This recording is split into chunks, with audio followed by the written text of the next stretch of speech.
یہ دنیا کیسے مارز وجود میں آئی؟ پوری کائنات کا وجود کیسے بنا؟ دنیا میں سب سے پہلے آنے والا انسان کون تھا؟ ہندوستان پاک و ہند میں سب سے پہلے کون پیدا ہوا؟ بابا منو کون تھا؟ سائنس کے مطابق دنیا کا پہلا انسان کون تھا؟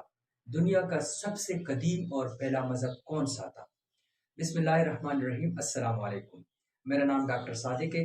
اکثر ہمارے ذہن میں اس طرح کے بہت سے سوالات اٹھتے ہیں، تو آج ہم ان سوالات کا حقیقت پر مبنی معلومات فراہم کریں گے۔ پیارے دوستو، دنیا کے وجود میں آنے کی دو تھیوریاں ہیں، scientific theory and Islamic theory. Scientific theory کے مطابق یہ کائنات ایک نقطے پر مبنی تھی اور دنیا کا وجود میں آنا ایک حادثہ تھا۔ کائنات جو ایک نقطے پر مبنی تھی میں انرجی بڑھنے سے ایک دھماکہ ہوا اور کائنات یعنی نقطے کے ٹکڑے بن گئے۔ سائنس کے مطابق جب مادے میں حد سے زیادہ توانائی ہو تو یہ ایک ایسی قوت بن جاتی ہے کہ گریوٹی چیزوں کو نزدیک کھینچنے کے برعکس دور دھکیلتی ہے۔ یہ ٹکڑے خلا میں بکھرنے کے بعد ایک دوسرے سے دور چلے گئے، جن میں سیارے، ستارے، سورج، چاند اور دنیا وجود میں آ گئے، جس کو بگ بینگ تھیوری کا نام دیا گیا۔ ہماری زمین بھی انہی ٹکڑوں میں سے ایک ٹکڑا ہے۔ حالانکہ جس حصے میں زمین چلی جاتی ہے وہاں اس کا ٹیمپریچر کم ہو کر آدھا رہ جاتا ہے۔ بگ بینگ تھیوری کے مطابق اس کائنات میں دھماکے کی وجہ سے لاکھوں سالوں بعد تک بھی ایٹمی ذرات موجود تھے۔ یہ اثرات کائنات میں ہیلیم اور نائٹروجن گیسوں کی وجہ سے موجود تھے۔ وقت گزرنے کے ساتھ ساتھ ہیلیم اور نائٹروجن خلا کے ایک مخصوص حصے میں اکٹھے ہوتے گئے، جو سکڑنے کے بعد گرم سیاروں کی شکل میں نمودار ہوئے، جن میں سے ایک سورج بھی ہے۔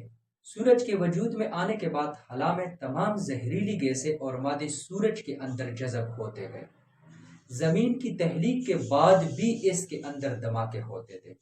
ان دھماکوں میں سے ایک گولا جو کہ زمین کے 2/4 کے برابر تھا زمین سے ٹکرایا، جس کے نتیجے میں چاند وجود میں آیا۔ چاند کے پاورفل گریوٹی کی وجہ سے یہ زمین کو اپنے مدار سے ہلنے نہیں دیتی اور یوں زمین اپنے مدار میں حرکت کرتی رہتی ہے۔ خلا میں زمین کے ارد گرد بہت بڑی بڑی چٹانیں تھیں جو کہ سورج کے تیز ٹیمپریچر کی وجہ سے پگھلتی گئی۔ پگھلتی ہوئی چٹانیں بمباری کی شکل میں زمین پر گرتی رہی، جس کے نتیجے میں زمین سے ہیلیم اور نائٹروجن کی گیسیں غائب ہو گئے اور پانی کا وجود نمودار ہوا جو کہ سمندروں کی شکل میں تھا۔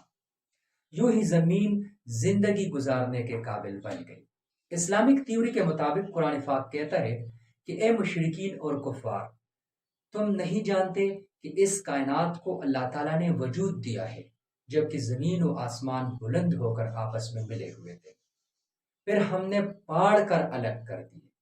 ایک دوسری جگہ کچھ اس طرح بھی ذکر ہے کہ پھر ہم آسمان کی طرف متوجہ ہوئے اور وہ اس وقت دھواں تھی، پھر ہم نے اس کو اور زمین کو حکم دیا کہ تم دونوں وجود میں آ جاؤ۔ اس بات کا ذکر کرنا بہت ضروری ہے کہ یہ جو ریسرچ سائنسدانوں نے کی ہے، یہی معلومات ہمیں قرآن پاک نے بہت پہلے بیان کی ہے۔ پیارے دوستو، یہ تو تھی کائنات اور دنیا کے مارز وجود میں آنے تک، لیکن اب ان سوالات کا جنم لینا کہ دنیا میں سب سے پہلے آنے والا انسان کون تھا؟ ہندوستان پاک و ہند میں سب سے پہلے کون پیدا ہوا؟ بابا منو کون تھا؟ سب سے قدیم اور پہلا مذہب کون سا تھا؟ ہندو مذہب کے مطابق سب سے پہلے اس دنیا پر آنے والی ہستی بابا منو کی تھی، جس کو بھگوان برہما نے جنم دیا تھا۔ بھگوان کے لیے ضروری تھا کہ ایک نر اور ایک مادہ دنیا میں بھیجے تاکہ دنیا میں انسانوں کی نسل پھیل جائے۔ بابا منو کے ساتھ جس مادے کو بھیجا گیا تھا وہ تھی ستروفا۔ ہندو مذہب کے مطابق دنیا میں جتنے بھی لوگ ہیں وہ بابا منو اور ستروفا سے پیدا ہوئے ہیں۔ اسلامی مذہب کے مطابق سب سے پہلے اس دنیا پر آنے والی ہستی حضرت آدم علیہ السلام کی تھی۔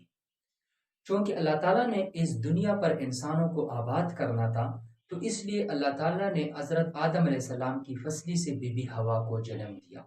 اس دنیا پر جتنے بھی انسان آباد ہے یہ سارے حضرت آدم علیہ السلام اور بی بی حوا سے پیدا ہوئے ہیں۔ ہندو نظریے کے مطابق سب سے قدیم مذہب ہندوازم تھا، لیکن اسلامی نظریے کے مطابق اسلام دنیا کا پہلا اور قدیم مذہب ہے۔ امید ہے یہ ویڈیو آپ لوگوں کو اچھی لگی ہوگی۔ اگر اچھی لگی ہے تو ویڈیو کو لائک اور سبسکرائب